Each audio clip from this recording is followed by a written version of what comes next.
Thank you. And we have John and Sandy who both sent in board minutes. Did everyone have a chance to look over those? I didn't see anything from Sandy. She sent it fairly quickly after our last Oh, okay. meeting. No, I didn't read It's it. on the new Okay. system, On the isn't new it? emails, yeah. So should we go back to what month were John's were September, right? Yep. So let's go back to John's. And did everyone have a chance to look at John's minutes? For the September minutes that John compiled? Yeah, I I did. did. Yeah. I tried to open it and I couldn't open it up for some reason. I'd like to make a motion to approve both September and October minutes.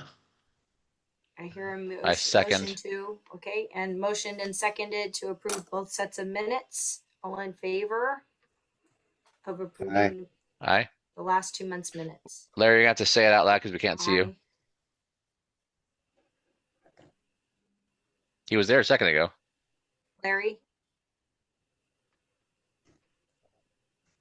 Okay, Five- do we have enough five votes carries, yeah. without Larry? Hmm? Yep. Okay, so motion passes. Then we'll just put Larry as abstaining for now, I guess. I don't know. No. Is that okay? Sure. Can you chat in? Can Larry chat in on the, yeah? I think there has to be a verbal or visual. That is there. No, No, because okay. anybody can be typing on the other side of that computer now. To sound paranoid. That's true. It just can't be by proxy. Right. It could be Barb there or the cat. Who knows? Okay. All right, let's move along then. Russell did not submit any treasurer reports. So then that leaves the next item, which is website and social media update. Gabe? Things are going smoothly there. There's really not much to say. A lot of uptick in food and utility support, and for people that it seems to be a little bit more this year for services out there. But other than that, it's just a lot of traffic as usual. I mean, What do you mean by the usual amount of traffic. I'm sorry. what do you mean by food and utility support? Different organizations, either governmental or private charities. And they're on our They're- website. Well, no, it's just people posting that there's services out there for people that might need it. Oh, okay. Yeah. Posting. I see. Yeah. That's the posting. Okay. Yeah. But that would be all for me. Okay. All right. So the next item on the agenda was Mason. And Angela, did you send him a new link by any chance? I did. So Mason Fletcher, who's one of the other charter review candidates, was planning to attend, but then had a family medical emergency and is not able to attend tonight. So Okay. So then, Tiffany, it's your turn. You are next on the agenda.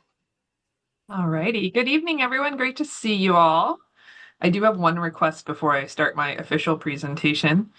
I'm here as a county person right now, but I would love to stay a little bit longer and listen to Councilmember Yamby's presentation because I live in the Fred Meyer neighborhood. So I'd love to hear the update if that's good with everyone. absolutely.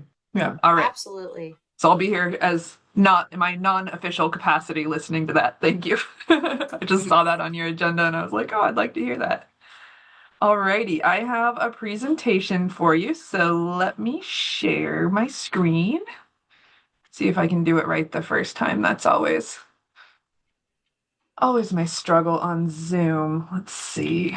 Get to presenter mode. It should let you, yeah. Oh, it's not like a technical thing. It's a me thing.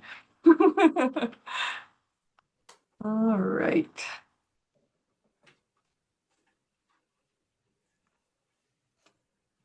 Come on. It's because I have too many. It's because I have too many screens. And, Well, and Tiffany, I'll give you a quick preview. There's not much that I'm learning since, and I'm a little bit frustrated by it. if I can give a little bit of background, Tiffany, before you start. Absolutely. So Get ahead in in the beginning. September, we had, I think it was August or September, we had some notification of the Conservation Futures purchase of the 72nd Pipeline property, and there was some questions about Orange Gate. And I was trying to get both Chris Chapeau and Tiffany Odell here at the same time to give both of those updates in conjunction with one another because they are interrelated and interdependent. I know Chris Chapeau came early. She came last month at last month's meeting and talked about conservation futures funding and a little bit about the pipeline and 72nd property. And then, but Tiffany was not able to come in November and is now here with us. So, mostly focusing on Orange Gate, but then probably can talk a little bit about 72nd and pipeline if we had questions. So I'll let you take it away, Tiffany. Absolutely. And sorry, I was not able to attend last month. I was in the middle of crazy soccer coaching schedule for October. So my Tuesday evenings are now free. Alrighty. So I am the planning supervisor with Pierce County Parks. My team handles real estate, master planning, capital planning for the park system. And just wanted to, I figured we'd just do an overall check-in on kind of all things happening in Summit Waller at this point. So I think I saw many of you at the Pipeline Trail grand opening back in June. So that is open along with the south 100 or so acres of Orange Gate. Super excited to have that open. We've had a ton of use out there and I think really positive activity. So that's been awesome. We just wrapped up, I think last Friday, forestry work in the North 40, which is the 40 acres on the north side of 84th Street in Orange Gate. And that, so that just wrapped up literally on Friday. We're still underway with design for the North 40 and construction is coming in 26, 27. And then we are working on this new acquisition of this pipeline and Waller property. So I've got slides for a couple of these projects that are underway. For the forestry project, I mentioned it's just completed. This was really a forest health focused project. We had that area was really densely planted. And the forest wasn't really thriving. So the goal was to go through and get rid of some laminated root rot issues and other kind of hazard and diseased trees and really just create more space for the canopy to thrive. And we're doing that ahead of the construction project. We'll actually come in and do some additional planting and create a more diverse plant species through that area. But that, because that work was done, that area of the park is going to remain closed until we complete construction. Unfortunately, the nature of having a logging company come in is that we now have slash piles and things that are hazardous in that area. So that area is just going to remain closed. The south 100 or so acres will remain open with the pipeline trail, but that area is going to remain closed for probably a couple more years. Park construction. So this, when I say the south 100 or so acres, it's everything south of 84th Street that went through a long closure that caused lots of heartburn for lots of people I know. So we've just sort of switched gears and now we've closed the northern 40 acres while we work to construct that area. This project was most of the focus of the master plan, if you were involved in that back in around 2020. And right now we're at 90% design. We're getting ready to submit permits for that section. And that will really be more like the traditional park section of Orange Gate. So it'll include another parking area, a universally accessible nature themed playground. This will be our first universally accessible playground in the park system. We're super excited about that. I already mentioned parking. It'll have restrooms and at least one picnic shelter. We're trying to figure out if we can afford two, but we'll have at least one picnic shelter there. An off-leash dog park that's about 5 acres in size. And then a trail connection that'll come across just on the east side of 46 that'll cross 84th. So you'll have another rapid flashing beacon and a crosswalk at that location. And then the trail will come down and connect to the pipeline trail. So that'll be a fully paved asphalt trail. I've got a little more detail on a plan set here, and this may be sort of hard to see. I'm happy to send my presentation and send these plan sets to you guys separately if you're interested. This is an overall view just of the North 40, so 80th is up here. Can you all see my big pink cursor? Yes. Okay. And 84th down here. This is 46th here, running north-south. So the driveway to the park will come in. It's right across, there's sort of a driveway on the TPU property side on the other side of 46. So that'll be the new driveway location. And that may be where they put the temporary driveway for the logging operation. I haven't been out and actually paid attention to that yet. And that'll come into a parking area. So you can see most of the development is happening here, kind of in the southwest quarter of the property. That area was mostly blackberries and invasive species. So we sort of strategically placed all of the development in the area that we needed to nuke a little bit anyway to get rid of that stuff. So they'll come in and tear all of that out with construction. This is a pretty large size parking lot. I don't recall the exact number of parking spaces. I want to say it's 80 or so parking spaces. This is that nature themed playground down here, and I've got another slide that's got more detail on that. And then this area up here is the dog park. So it's about 5 acres. And if you were involved in the master plan, you may recall that this is master planned to ultimately become a 10-acre dog park. But we had decided to start with 5 acres and see where we land with parking. If we are overflowing on parking all the time, right from the get, we will not expand that dog park because we don't want to put more parking in this park. We've already got, I think we'll be close to 200 parking spaces between the pipeline trailhead and this trailhead. So if we're sort of at capacity for the park, we don't want to blow out another area of what is a really nice natural park. That was really the guidance that we got from the community during the master plan, is that we wanted to limit sort of the impact on the natural areas within Orange Gate. So again, like, this dog park may or may not be expanded. It could be expanded up to 10 acres at some point in the future, but we're going to kind of be adaptive on whether or not we move that forward. This is a little different than a traditional dog park. It is going to be more of just a trails-based area where people are allowed to have their dogs off leash. So it won't have big open fields where you're throwing a ball and that sort of thing. It's really just sort of like off-leash friendly trails. Part of the justification behind that, if you recall, was just that we've got equestrian use on the south side of 84th, and there was lots of issues with off-leash dogs down there. So the goal was to create a designated area for off-leash use to reduce the number of conflicts that we have happening between dogs and horses. You can absolutely still have dogs on leashes on the south end, but the designated off-leash area will be this section on the north end. That's really it. The rest of the site, the focus will be on restoration and nature trails. So similar to what's happened in the south area, our natural lands team and WCC crews will plot trails that connect into this development and connect to the existing trails, and really try to improve those trails to be safer, have better grades, have better drainage, and give people access all over the park. Any questions on the overall? And then I'll jump to the playground zoom in. Dan?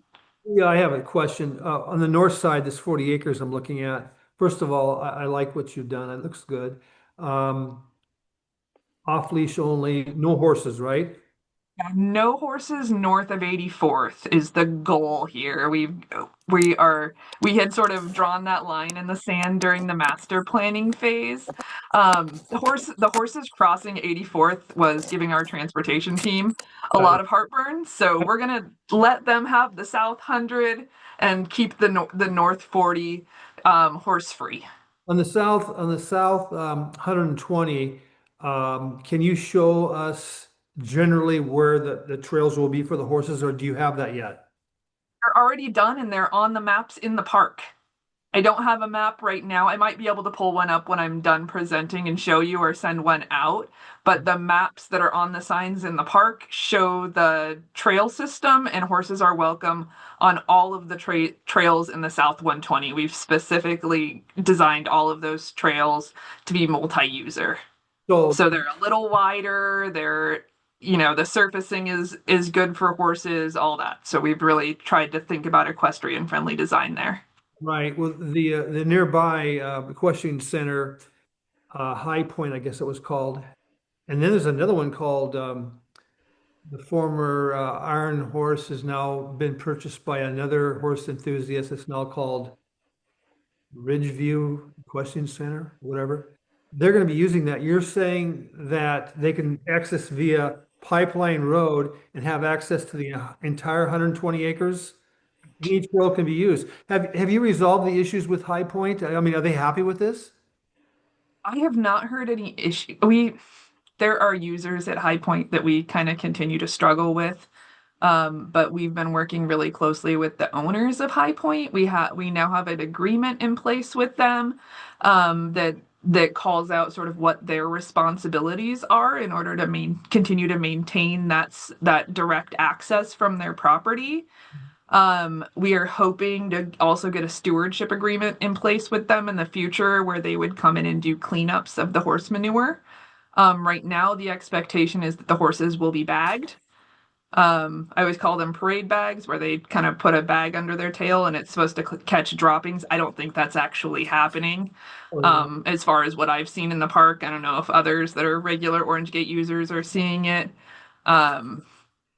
So that's something we will probably eventually go after, but we wanted to work closely with them and just get general expectations in place as far as you're not in there, blazing your own trails. You're using the existing trail system and you're staying on that trail system. Your speed should be generally a walk or a trot. You shouldn't be, galloping at people. We had lots of conversations there. So, yeah. That's pretty good. I back in the 80s, I did a lot of horseback riding in Orange Gate, and rarely would people ever, venture into the North 40. It was always the South 120. That seemed to be where it was the best place to ride. And so, yeah, that looks like it's probably a pretty good compromise. And then Pipeline Trail also can accommodate horses too, right? Correct. So Pipeline Trail all the way to 72nd and Waller is designed specifically to accommodate horses. It has like an additional shoulder area off of the asphalt because most people who ride horseback don't necessarily want to be riding on asphalt. The goal is for the entire rural area of Pipeline, essentially from 72nd out to Canyon, will be designed with that equestrian friendly shoulder. We don't want horses crossing Canyon, so we're not going to continue that equestrian friendly shoulder on the other side of Canyon. We get into the urban areas of South Hill just past Canyon, so Canyon seems like a good stopping point when we get there. I can't imagine as a horse person wanting to ever cross Canyon on a horse, so Yeah, that's within the rural separator from one end to the other diagonally. correct. And also, if you add up the square footage, that's probably another 40 acres of land. If you add up the lineal park of Pipeline Trail between 72nd and Canyon, that should probably compensate for the loss of the 40 acres of the north side here. I would guess. Would hope so. Yeah, I mean, we've really tried to accommodate them, but at the end of the day, this property was purchased to be a park for the whole community, not just for the equestrian community. So we really needed to find a good balance that worked well for everyone. And as I'm sure you know, when you're looking to find a balance, you can't be perfect, in terms of what everyone wants. But, we tried to really find the middle ground there, and I think we did that here. I think you have too. All right, everybody want to see this playground? Yes. And I have to apologize because it's probably not actually that exciting to look at because it's another plan set like this. We haven't paid for fancy artist renderings or anything, but So a universally accessible playground means that all of the features of the playground are ADA accessible and actually go above and beyond ADA accessibility, and people in wheelchairs should be able to access every element of this play space. So this top area is like a play, they call it a play mound. So it's sort of an elevated area. You can see there's kind of a ramp that goes all the way to the top. There's a roller slide where you can kind of load in even from a wheelchair and go down the roller slide. Let's see, there are different kind of areas where you can go from spot to spot and jump. We've got benches, we've got a big swing area. Let's see what this one. This is a Weesaw. There's one of these at the new Sprinker playground that's like a kind of a 4-seater seesaw that goes up and down, but it's fully accessible. A Wee Go Round, it's sort of like the old merry-go-round, but it's set into the ground. It's like level with the ground surface, so you can roll right onto it with a wheelchair, and there's a space to sit. Let's see, another slide, and I think this is another mound where the slide is kind of built into the mound. And an oodle swing, which I think is just one of those big basket type swings, like the big circle swing. Here's our picnic shelter. This picnic shelter is definitely being built. There's a second picnic shelter over here.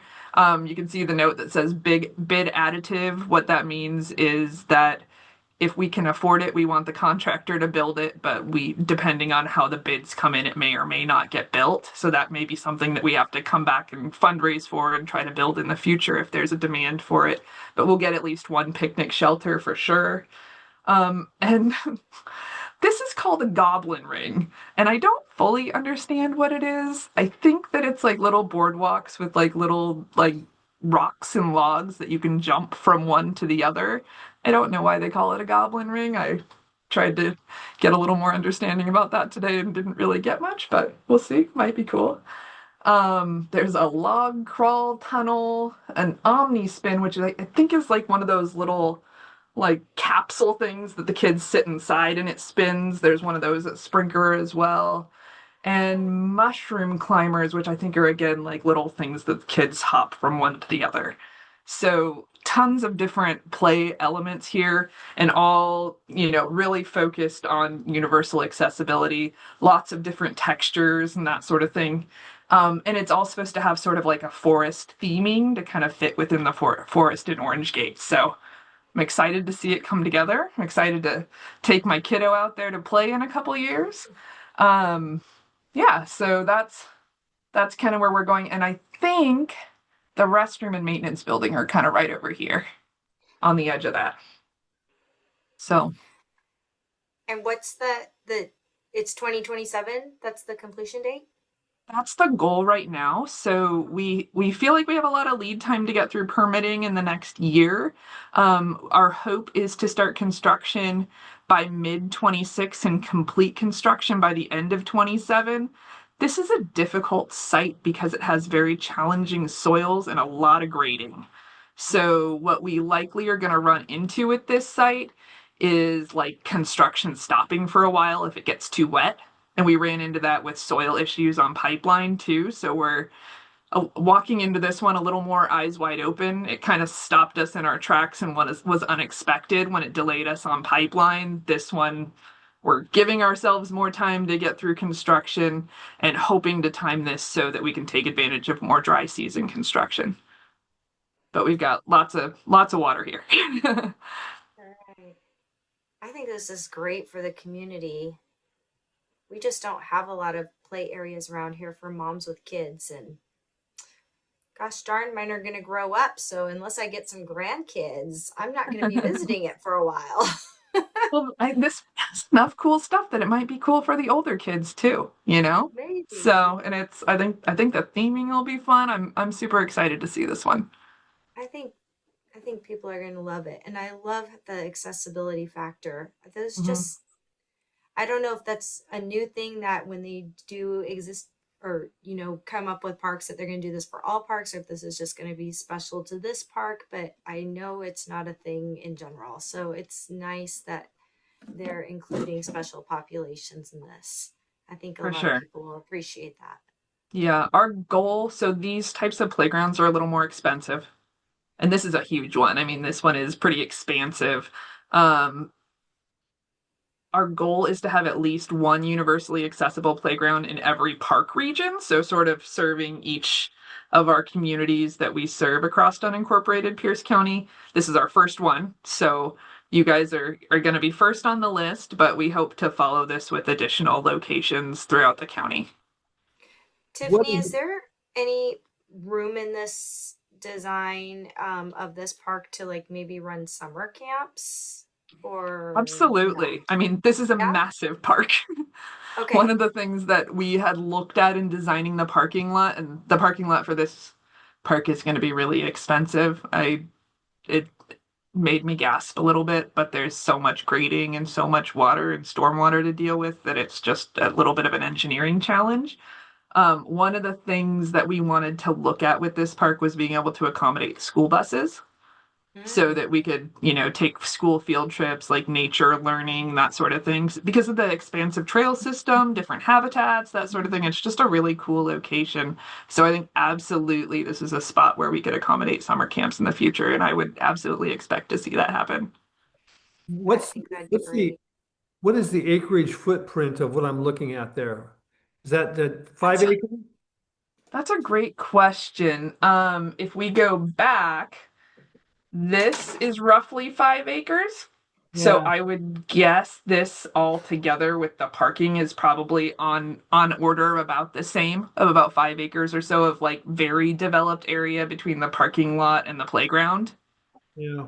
And then less developed is the dog park, and then the rest of it's really being kind of left alone, other than just clean up by our natural lands crew and getting the trails in shape. I'm kind of thinking, just my little 2 bits worth here. I'm kind of thinking that dog park, 5 acres, it should be bigger. It should be 10, it should That be, absolutely is, that was the idea with the master plan, was to maximize the dog park. The problem is that when we look at dog parks across Pierce County, almost all of them are less than 5 acres, which, kind of is a bummer for dog owners. But when you get above that 5 acre mark, you're talking hundreds and hundreds of parking spaces.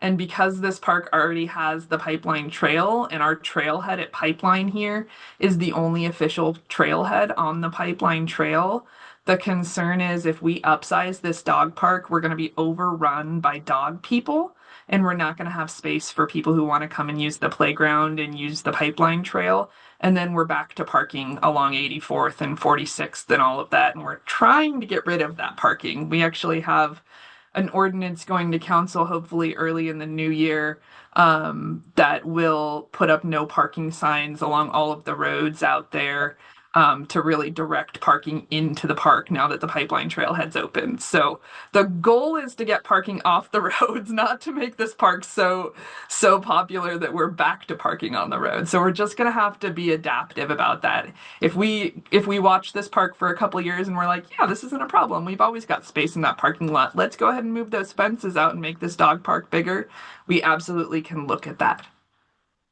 okay. And that's I that's don't know exactly why, how we but did it in the master plan too. We said pretty much exactly that. Like, we'll see. Is there any indication that in the future there might be a disc golf course in the park? I think we have the same issue.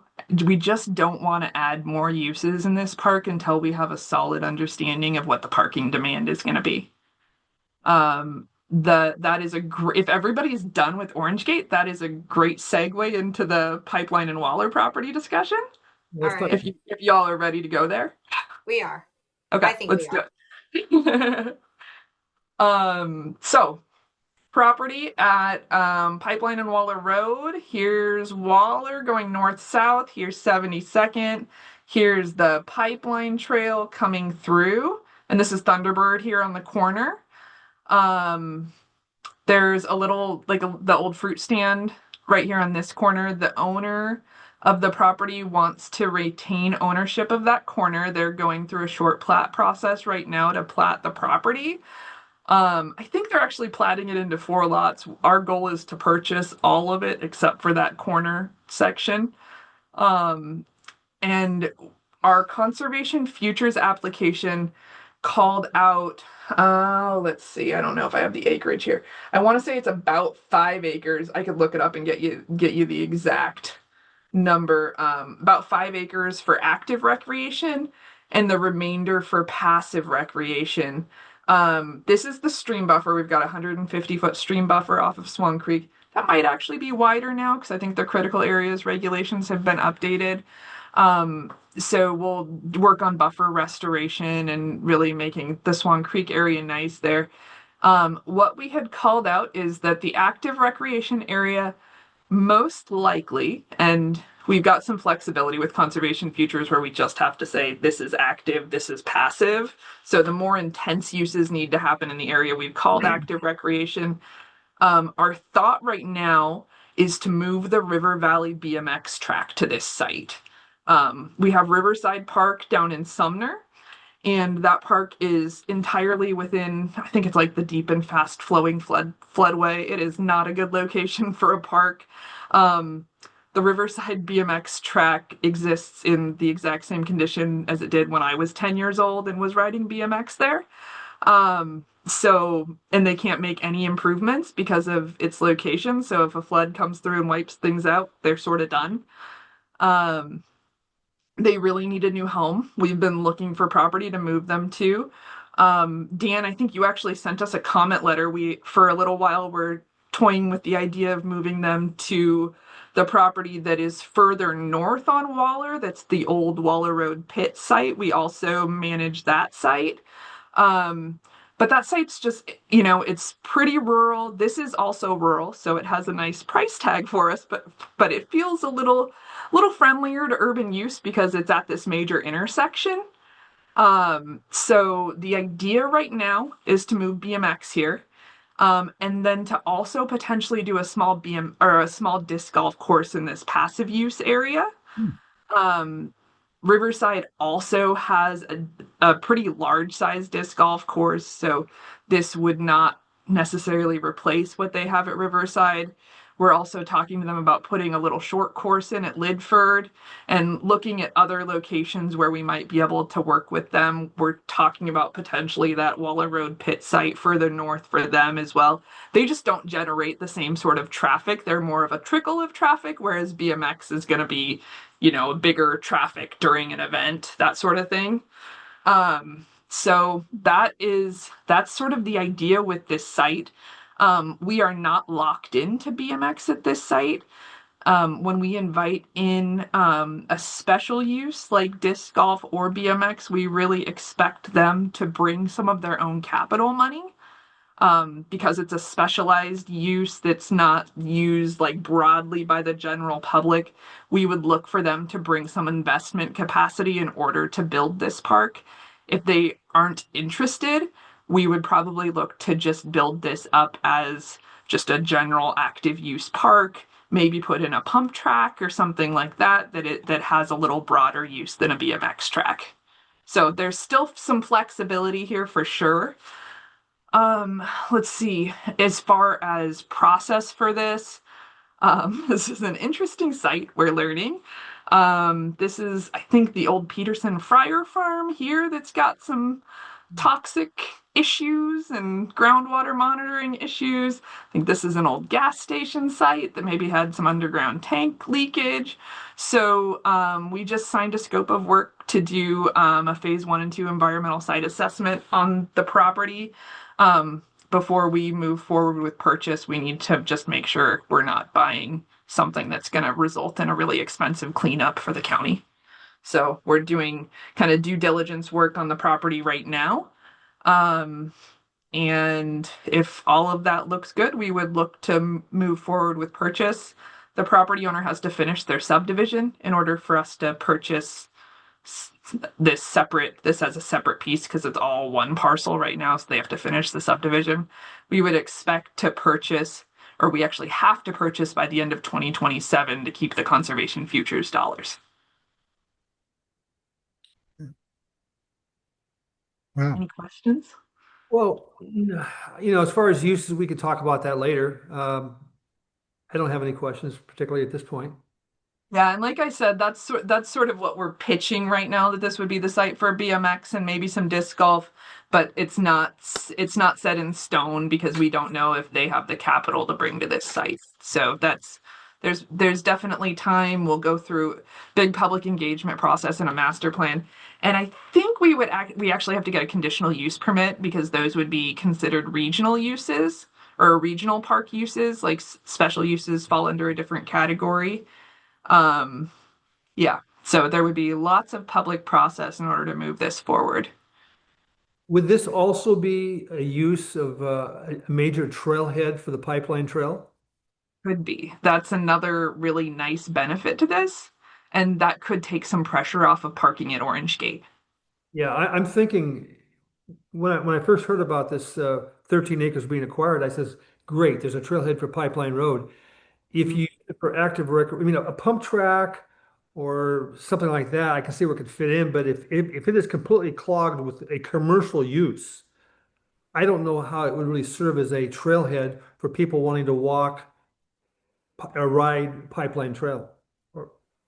Yeah, so this would be kind of, we're looking at it as sort of like a cool string of like bike friendly activities all along Pipeline. So we would have, the Swan Creek Mountain Bike Park up at the north end, a BMX track here, and then at the southern end on South Hill, we're planning a little kind of like a dirt pump track. It's like we call it a bicycle skills course within Half Dollar Park at sort of the southern terminus at 94th on South Hill. And then all the trails in Orange Gate Park are also bike friendly. So lots of opportunities for walking and biking and hiking here.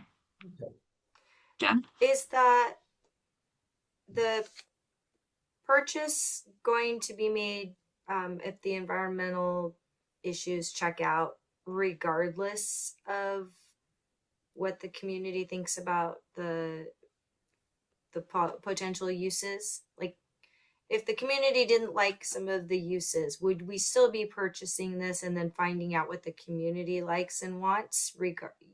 Or is it the county really wants this for this BMX track, and if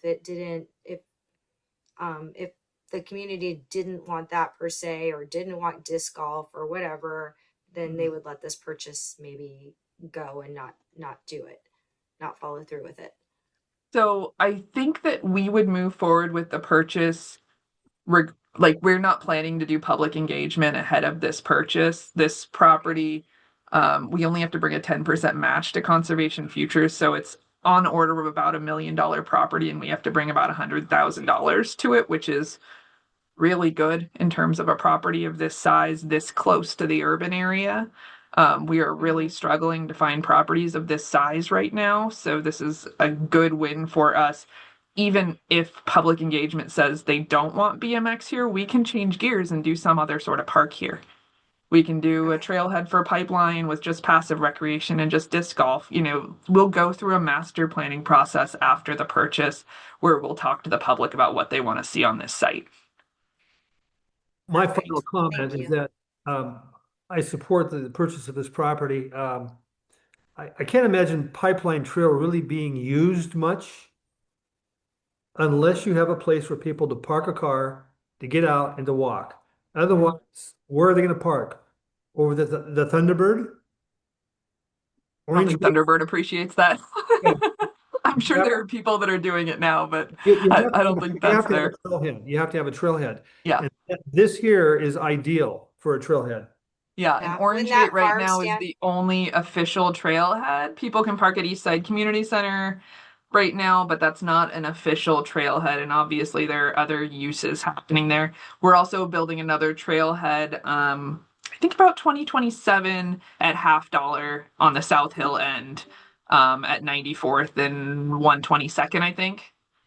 But right now, Orange Gate's the only trailhead. yeah. When that farm stand was there a couple of years ago, we parked there frequently and used the trail. And then when they closed it, we haven't really used it since. Hmm. Yeah, it doesn't do much good to have a linear park trail as you have with Pipeline Trail if you can't get to it.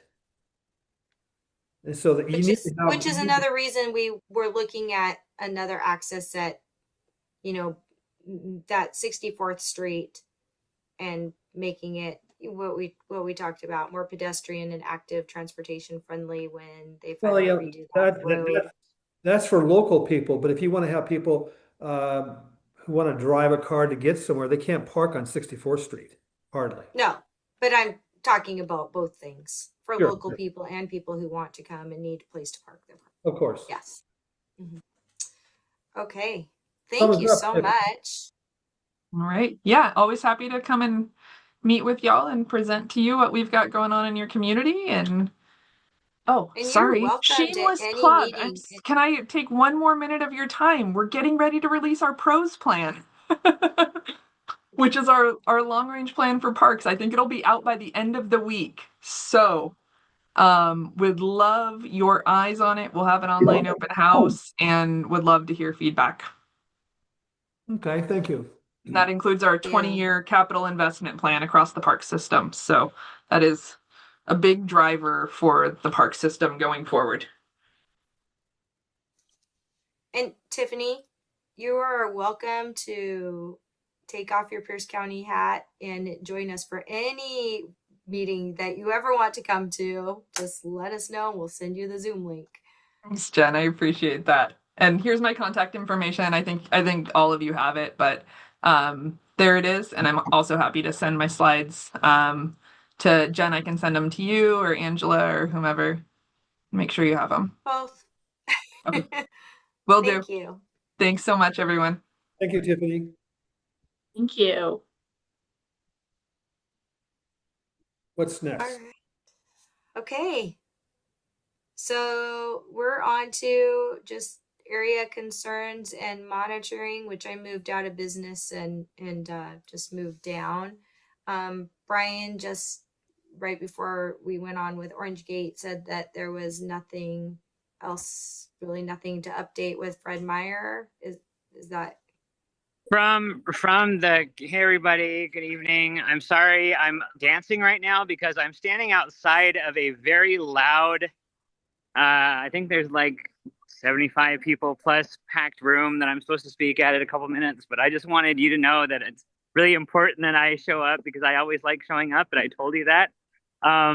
But yeah, so far the city of Tacoma's economic development department and my office are meeting tomorrow actually at 10 to get their full update on what they're doing. They've talked about some mapping tools and other things, and I'm not sure if they're just just saying, hey, this is filler right now, but I'm trying to decipher tomorrow, hear what they actually have going on right now. I know that the other week that they did like a reimagining like Pac Ave, and they went to the site with some neighbors and we're doing some, I'm not 100% sure what that event is, but I've heard about it just being kind of like neighbors coming together and helping reimagine what the neighborhoods could look like. But other than that, I don't have any big updates for you all, but I'll keep you in the loop once I figure it out tomorrow. okay? Thank you for fitting us in. We didn't know you had a speaking engagement. No. And plus it was just a little cold, and that's why I'm doing some dancing. Okay. Was there anything else that you wanted to share with us? We're as many of you know, we're in budget season, deep in budget. And right now, some of my big priorities are trying to make sure that we are addressing the needs of our most vulnerable populations. And I am trying to, with some of the council member funds like our communities grants and others, I'm trying to make sure that I am steering as much money as I can towards like mid-county community center and the Summit the Waller Grange.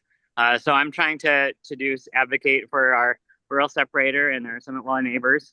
And yeah, I'll keep you posted on that stuff. And if there's any, areas that, particularly I need to be paying attention to, just, reach out to my office.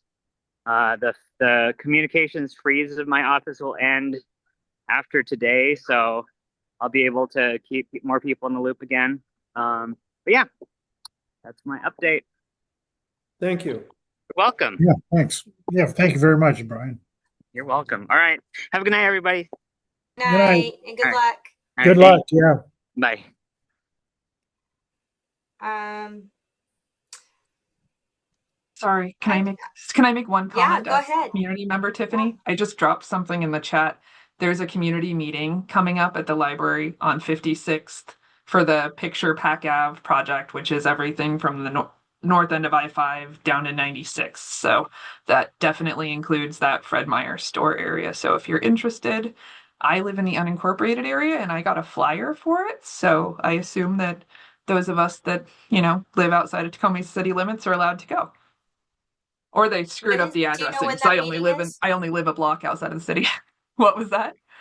Do you know the date for that meeting? I know I you just dropped it dropped. in a chat, but Yep, it's November 5th. That's okay. November 15th from 2 to 4.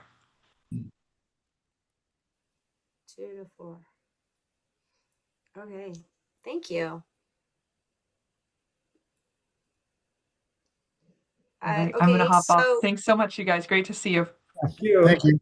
Thank you for your work. our next was, it says traffic calming measures for 104th and Vickery, and Sandy's name is under that.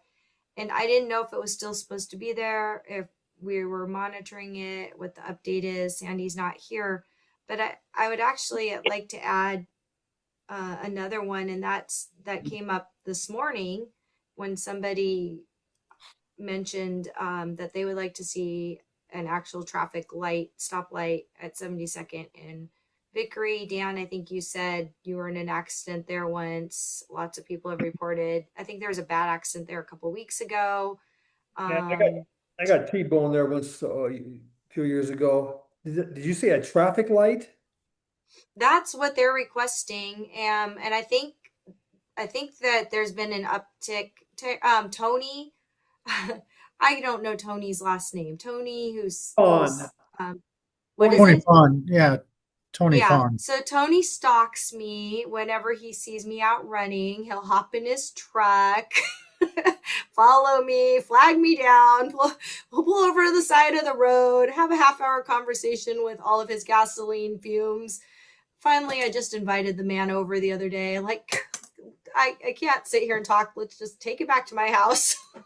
He did. He came over and chatted with Brian and I for another hour. And he's been saying something about that the traffic issue there is a problem too. So I guess I wanted to know what you all thought. Did we want to advocate for that kind of measure as a community group, if that's what people in our community are wanting? Are we on board with that? Do we want to support that? Do we want to advocate for that with Brian?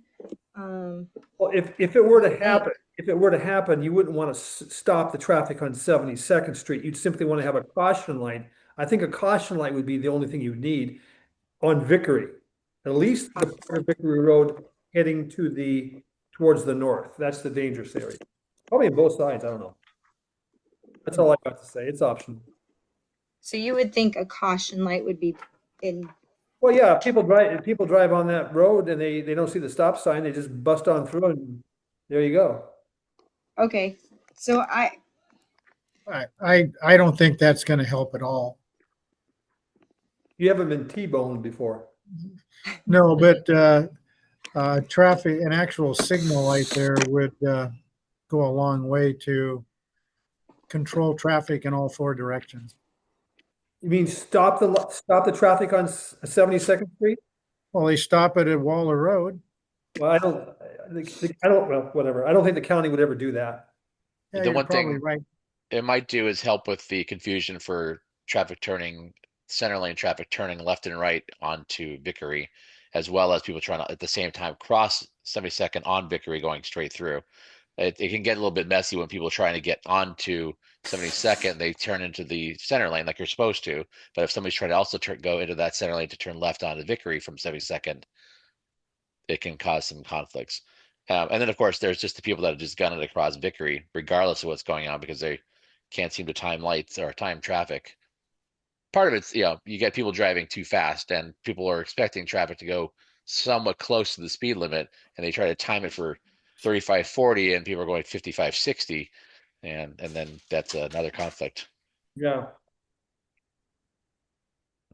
Well, I know that in this year's budget, there was money set aside for looking at some traffic studies along Vickery. And I don't know if I can put my fingers on the piece of paper that I ended up getting. I'm not sure if 72nd and Vickery was part of that or not. See if I can do some digging and find it in my emails. Okay. So I mean, sure, we can advocate for it, but if the studies are indicating something else that the county's doing, that'll kind of be an uphill battle. But no.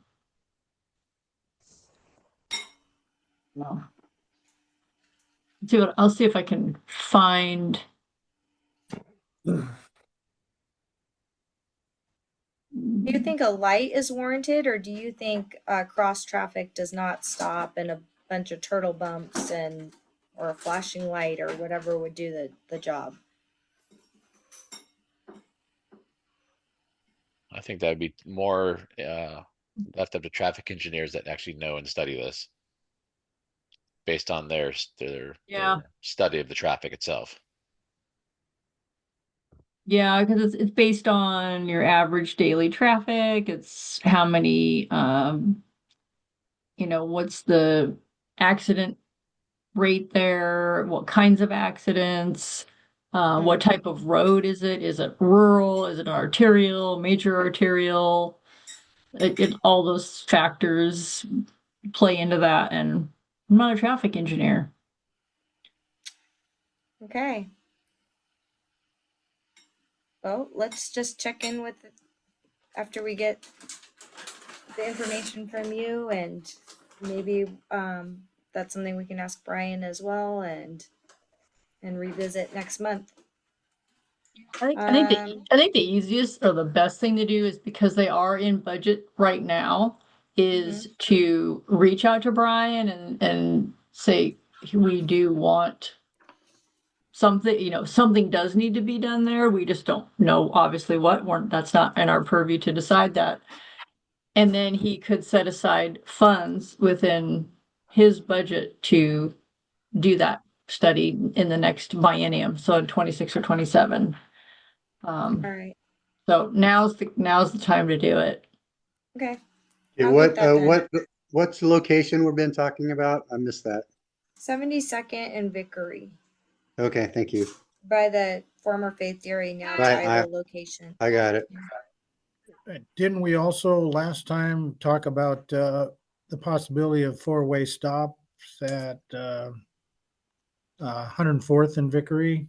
Because there's four-way stops all along 104th going through our community, like at Woodland, Fruitland, but not at 104th and Vickery, which is as busy as those other streets are concerned. Okay. I'll put that in there too. Yes. All right. Thank you. Forever Green Trails. Larry and I both, this was tabled from last month. Larry and I both went to the conference. I personally did not. Did you hold off on the ice stuff? I personally didn't enjoy it quite as much as I have previous ones, nor did I learn quite as much as I have at previous ones. Larry might have had a different experience. But one thing that Larry Levine asked us to sort of start prepping for is, like, mentally, he's going to ask us to do some more community grassroots trail support in the upcoming future. So It'll be another That's another fundraiser of some sort.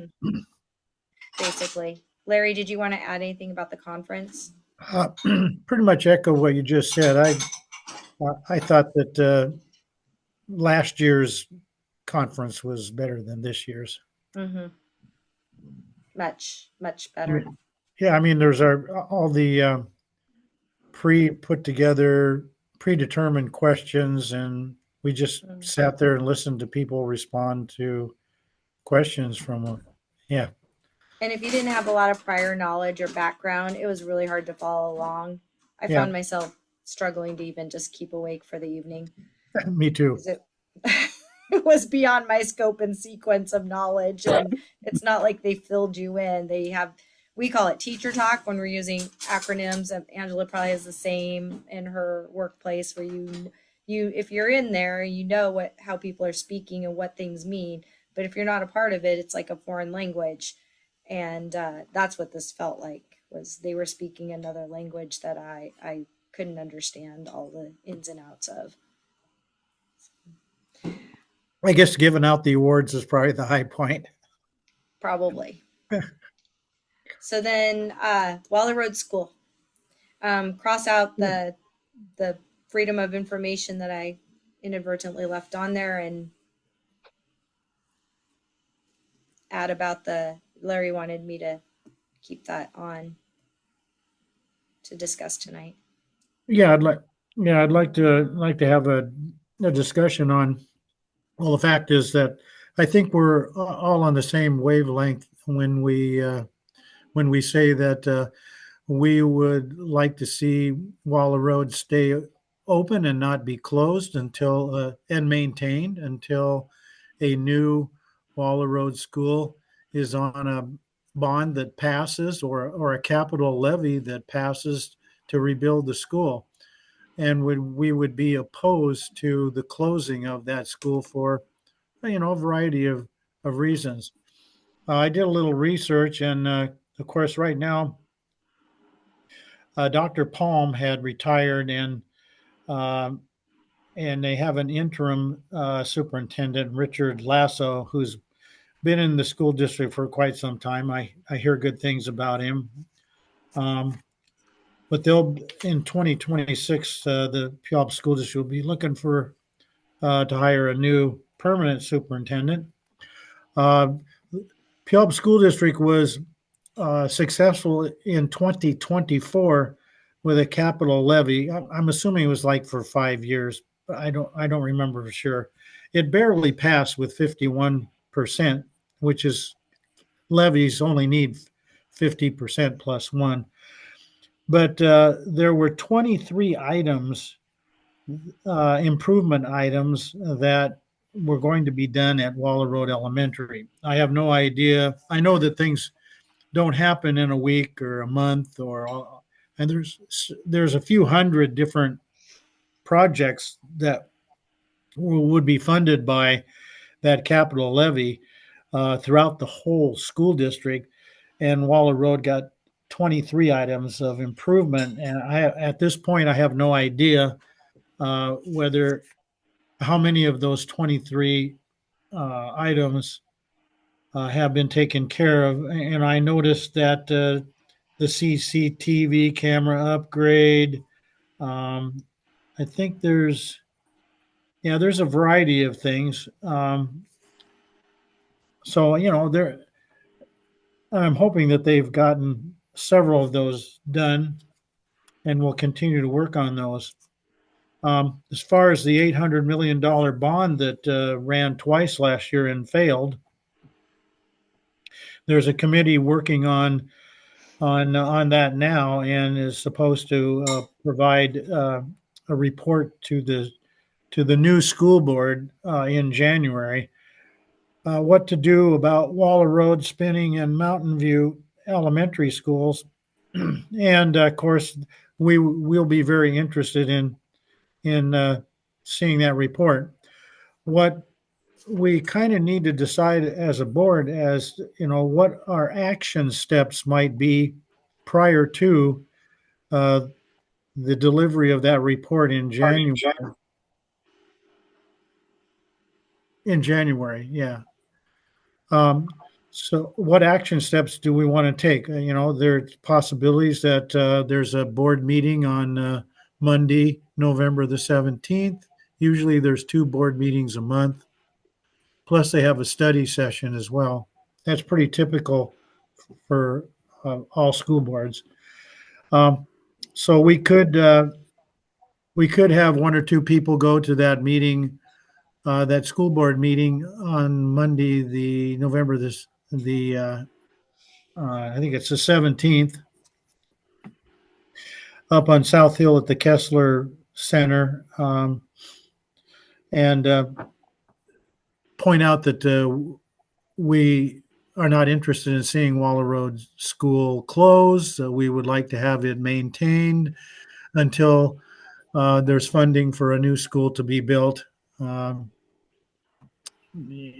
And we could also have our president submit a letter between now and the end of December, reiterating unofficial Summit Waller Community Association letterhead our positions on keeping Waller Road School open. There's also you can also email the school board. There's an email address that you can go to, and let's see,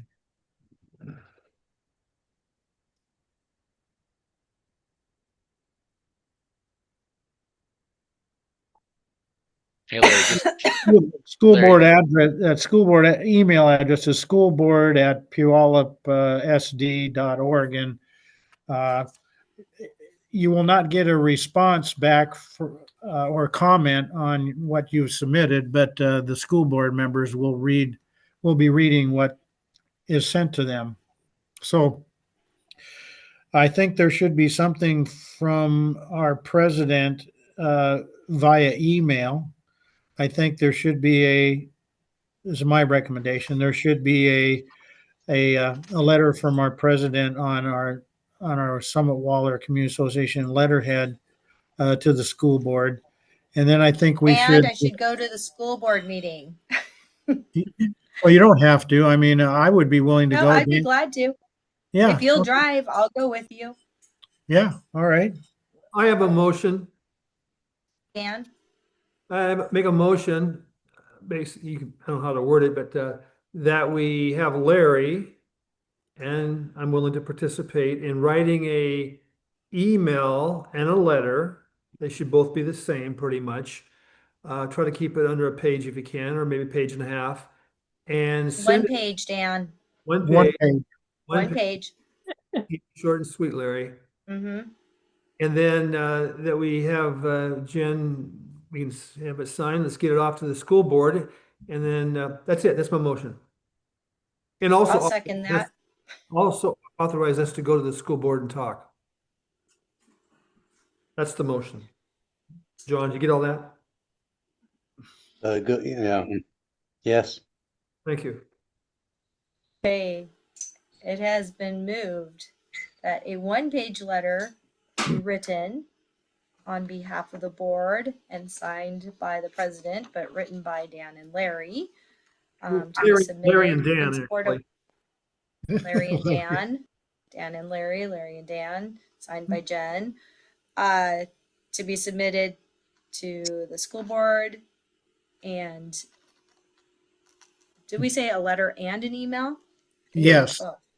Okay, both a letter and an email to be submitted to the Puyallup School Board regarding keeping Waller Road School open. Is there a second? I'd love to second that, but I don't know if I'm allowed to.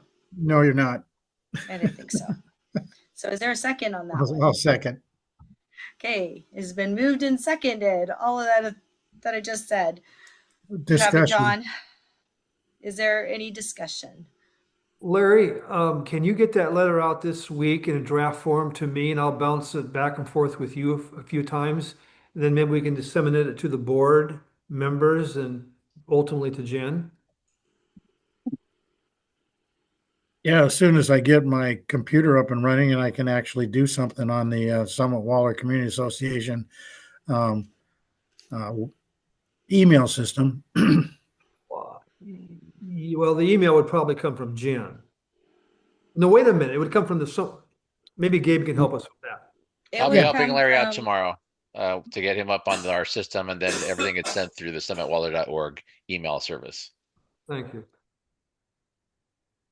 That's all just right, any more discussion? Oh, just real quick. I have no idea how many of those 23 items have actually been accomplished at Waller Road. With the permission of the board, I would be happy to sometime here this month contact the principal at Waller Road, John Hewson. I have his email address and I have his phone number, and have a chat with him about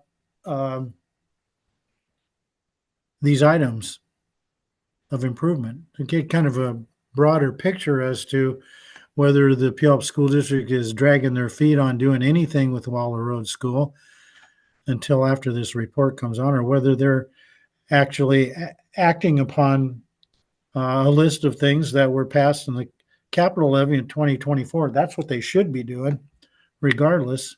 Yeah. So, with the board's permission, I'll contact him sometime this month and have a chat with him.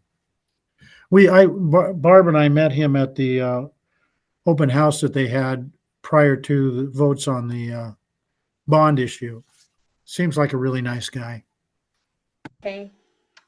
So any more discussion as far as the letter and the email?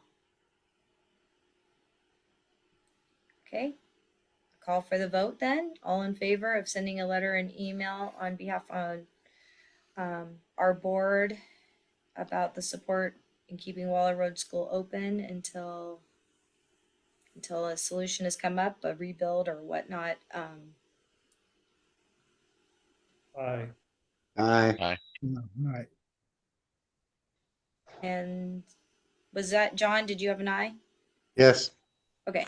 So then that passes unanimously. And as soon as you gentlemen get the email done, I would be more than happy to sign it, send it off, and the letter. Can we reach consensus to give Larry permission to talk to the principal to investigate those 23 items, or do we need a motion on that? Can we just reach consensus? I think I don't think consensus we could need- work. Larry can ask whatever he wants. Yeah, And Yeah. sure. He Yeah. could do it as a private citizen too, Right. not just as a board member. So I think we're good on Okay. that. Okay. I will bring it to your attention that I received a email today saying that the Puyallup School Board received a report from Business Services about a proposed replacement educational programs and operations levy for placement on the February 10th, 2026 special election ballot. That has nothing to do with, it has everything to do with classroom staffing, class size support, nurses, counselors, student programs, transportation, instructional materials, and nothing to do with any Yeah. kind of repair, remodel, replacement. But I just found it interesting. I can add to that. The citizens in a school district somehow need to provide money for programs that the state doesn't pay. That's kind of what that's about. And then there's also technology levies that come up every once in a while to keep everything technologically up to date, not only for the students but also for the buildings and staff in the buildings. Right. So it's a replacement levy that replaces an expiring. We used to call them M&O levies. So, for example, that's got to be put on the next in February of 2026. Right. And, I just for find it interesting that I don't know. It's the last 3 years there's something from the Puyallup School District. It just feels like well, a lot. all school districts, even Franklin Pierce school districts, do the same thing. They have to find ways in which to fund programs that the state doesn't fund. And for example, sports. Sports are not funded by the state. Band programs, choir programs, those kinds of programs are not funded by the state. So they have to be funded locally. So that's why they have these levies that come up every once in a while. And then of course now technology has become so important in the last 25, 30 years. And now they have to have an additional levy, a tech levy, to make sure that the kids have up-to-date tablets, and the staff and teachers have the up-to-date laptops, and then you have to have broadband and whatever, fiber optics and all that, It's never ending, Larry. Never Yep. ending. Yeah. Yeah. So there's I different just levels. get a little concerned. I just get a little concerned that voters just see the ask year after year after year, and they don't necessarily differentiate between it all. It just makes me a Absolutely. little nervous when we need a new school built, and well, 3 new schools built, really. Yeah. Um, Well, Franklin Pierce Anyway. School District rebuilt 5 elementaries on a capital levy, which they did we a few years supported. ago. Yeah, and because now levies only need 50% plus one. Bonds, which mean build or replace, they take 60% plus one. So, yeah, the school district might consider a capital levy to rebuild those 3 schools in the future. They would have a higher chance of success, but they couldn't do a $800 million capital levy. That would be out of the question.